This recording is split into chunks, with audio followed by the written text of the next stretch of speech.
नमस्कार दोस्तों, स्वागत है आज के वीडियो में। दोस्तों, भारत में अगले लोकसभा के चुनाव है वो 2024 में होने वाले। लेकिन भारत में अगर आज लोकसभा के चुनाव होते हैं तो किसकी सरकार बनती है, इसी पर इंडिया टीवी ने अपना एक बड़ा सर्वे करवाया। इस सर्वे में कौन सी पार्टी मजबूत दिखाई दे रही है, आइए दोस्तों इस वीडियो में जानते हैं। क्या दोस्तों, कई सारे राज्य ऐसे थे जहाँ पर विधानसभा चुनाव में बीजेपी को घाटा हुआ था, तो उसका असर भी लोकसभा चुनाव में हो सकता है। तो कई सारे राज्यों में बीजेपी अच्छा कर रही है, तो कई सारे राज्यों में कांग्रेस भी इस बार अच्छा करती हुई दिखाई दे रही है। क्या दोस्तों, इस सर्वे में कई सारे उलटफेर भी दिखाई दे रहे हैं। दोस्तों, आपके हिसाब से अगर भारत में आज लोकसभा के चुनाव होते तो किसकी सरकार बनती है? दोस्तों, इस वीडियो में 512 सीटों के बारे में मैं आपको बताने वाला हूं। वैसे तो टोटल 543 सीटों पर चुनाव होते हैं, लेकिन दोस्तों इस सर्वे में 512 सीटों के बारे में बताया गया है। दक्षिण भारत में बीजेपी का क्या हाल होने वाला है, उत्तर भारत में कांग्रेस किस प्रकार से प्रदर्शन करेगी, आइए दोस्तों इस वीडियो में जानते हैं। सबसे पहले हम बात करते हैं पश्चिम बंगाल की। तो जैसा कि आपको पता है कि 2021 के विधानसभा चुनाव में यहाँ पर टीएमसी की सरकार बनी थी और उसका असर देखने को मिल रहा है। आप देखिए, ये आंकड़े देख सकते हैं। पश्चिम बंगाल में टोटल लोकसभा की 42 सीटें, जिसमें से बीजेपी को 14 सीटें मिल सकती हैं, जबकि सत्ताधारी पार्टी टीएमसी को यहाँ से 26 सीटें मिलती हुई दिखाई दे रही है। कांग्रेस को 2 सीटें मिल सकती हैं। दोस्तों, 2019 की मैं बात करूँ तो यहाँ से बीजेपी को 18 सीटें मिली थी, जबकि टीएमसी को 22 सीटें मिली थी, वहीं कांग्रेस को 2 सीटें मिली थी। यानी कि इस सर्वे के मुताबिक पश्चिम बंगाल में बीजेपी को कम सीटें मिलेगी। क्या दोस्तों, पिछली बार 18 सीटें मिली थी, इस बार 14 सीटें तक मिल सकती हैं इस सर्वे के मुताबिक। दोस्तों, अगले राज्य की बात करते हैं, पंजाब की तरफ हम चलते हैं। पंजाब की मैं बात करूँ तो इस सर्वे के मुताबिक पंजाब में टोटल 13 सीटें हैं, जिसमें से आम आदमी पार्टी 6 सीटें जीत सकती है। जी दोस्तों, जैसा कि आपको पता है कि अभी जो विधानसभा के चुनाव हुए थे, यहाँ पर एक बड़ी जीत हासिल की थी आम आदमी पार्टी ने, और इसका असर भी देखने को मिल रहा है।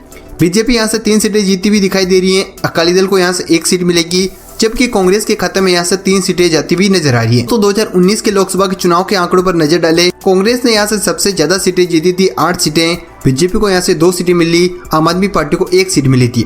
लेकिन इस बार पूरा का पूरा आंकड़ा अलग होने वाला है। दोस्तों, पंजाब पर आपकी क्या राय है, कमेंट करके जरूर बताएं। क्या आम आदमी पार्टी 6 सीटें जीत पाएगी? इसके अलावा दोस्तों, केरल की तरफ हम चलते हैं, दक्षिण भारत में, जहां बीजेपी का उतना बोलबाला नहीं है। केरल के आंकड़े आप देख सकते हैं। केरल में टोटल 20 लोकसभा की सीटें, 20 में से मैं आपको बता दूं कि सारी की सारी सीटें कांग्रेस के खाते में जाती हुई दिखाई दे रही है। तो यहाँ से बीजेपी का खाता खुलता हुआ दिखाई नहीं दे रहा है इस सर्वे के मुताबिक। दोस्तों, पिछली बार कांग्रेस को यहाँ से 16 सीटें मिली थी और इस बार 20 की 20 सीटें यूपीए के खाते में जाती हुई दिखाई दे रही है। दोस्तों, इसके अलावा गुजरात की मैं बात करूं, जो कि बीजेपी का गढ़ माना जाता है, और इस सर्वे के मुताबिक गुजरात में एक बार फिर से बीजेपी का डंका बजने वाला है। 26 की 26 सीटें बीजेपी के खाते में एक बार फिर से जाने वाली हैं। दोस्तों, पिछले 2 लोकसभा चुनाव में ऐसा ही देखने को मिल रहा है। 2014 और 2019 में गुजरात में सारी सीटें बीजेपी के खाते में, यानी कि एनडीए के खाते में गई थी। दोस्तों, इसके अलावा तेलंगाना की बात करते हैं। तेलंगाना में टोटल 17 लोकसभा सीटें हैं। दोस्तों, इस बार बीजेपी को यहाँ से 6 सीटें मिल सकती हैं, जबकि केसीआर के पार्टी को यहाँ से 8 सीटें मिल सकती हैं। कांग्रेस को यहाँ से 2 सीटें मिल सकती हैं, ओवैसी को यहाँ से 1 सीट मिल सकती है, और वो सीट खुद ओवैसी की है।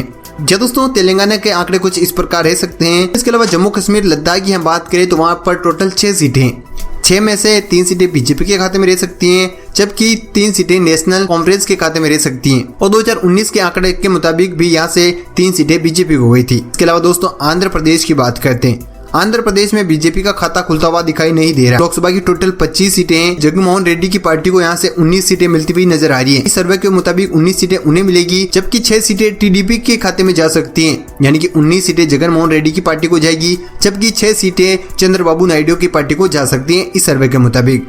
दोस्तों, 2019 के चुनाव में भी आंध्र प्रदेश से भाजपा का खाता नहीं खुला था।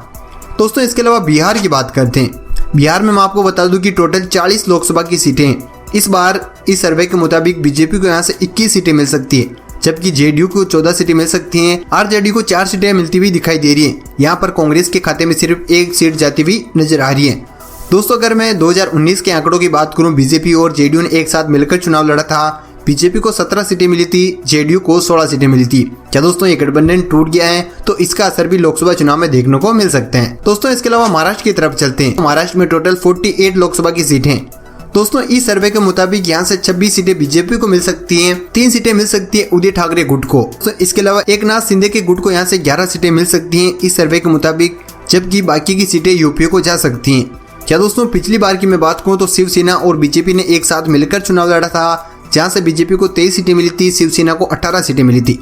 आपको मैं बता दूं कि इस बार पूरी तरह से बीजेपी और शिवसेना का गठबंधन टूट गया है। इसके अलावा शिवसेना के भी 2 गुट बच चुके हैं। तो इसका असर लोकसभा चुनाव में पूरी तरह से दिखाई दे सकता है। अगर 2024 तक सब कुछ सही होता है तो एनडीए एक बार फिर से महाराष्ट्र में मजबूत हो सकती है। इसके अलावा दोस्तों तमिलनाडु की मैं बात करता हूँ तो तमिलनाडु में टोटल लोकसभा की 39 सीटें, यहाँ से यूपी के खाते में 38 सीटें जाती हुई दिखाई दे रही है इस सर्वे के मुताबिक। दोस्तों यहाँ से एनडीए के खाते में सिर्फ एक सीट जाती हुई दिखाई दे रही है।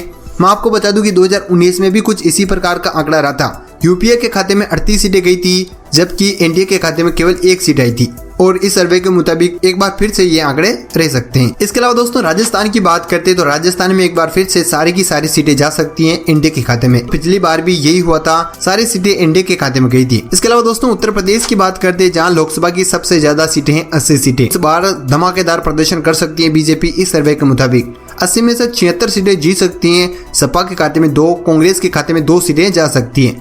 तो दोस्तों इस प्रकार के आंकड़े रह सकते हैं। अगर दोस्तों 2019 के आंकड़े के बारे में बात करें तो यहाँ से 62 सीटें बीजेपी को गई थी, बीएसपी को 10, एसपी को 5 सीटें रही थी। इस बार पूरी तरह से बीजेपी हावी रह सकती है इस सर्वे के मुताबिक। दोस्तों इस पर आप जरूर कमेंट कीजिए, क्या यूपी में बीजेपी 76 सीटें जीत सकती है। इसके अलावा दोस्तों गोवा की दोनों सीटें बीजेपी के खाते में रह सकती है इस सर्वे के मुताबिक। इसके अलावा दोस्तों मध्य प्रदेश की तरफ चलते हैं। मध्य प्रदेश में टोटल 29 सीटें हैं लोकसभा की। दोस्तों इस सर्वे के मुताबिक बीजेपी को यहाँ 28 सीटें मिल सकती हैं जबकि एक सीट कांग्रेस के खाते में जा सकती हैं। और 2019 के आंकड़े भी कुछ इसी प्रकार रहे थे, एक सीट कांग्रेस को गई थी और 28 सीटें गई थी बीजेपी को। इसके अलावा दोस्तों हरियाणा की मैं बात करूं, हरियाणा में टोटल 10 लोकसभा की सीटें बीजेपी के खाते में 9 सीटें जा सकती हैं, एक सीट कांग्रेस के खाते में जा सकती हैं। 2019 में सारी की सारी सीटें एनडीए के खाते में गई थी जबकि इस बार 9 सीटें जाती हुई दिखाई दे रही है।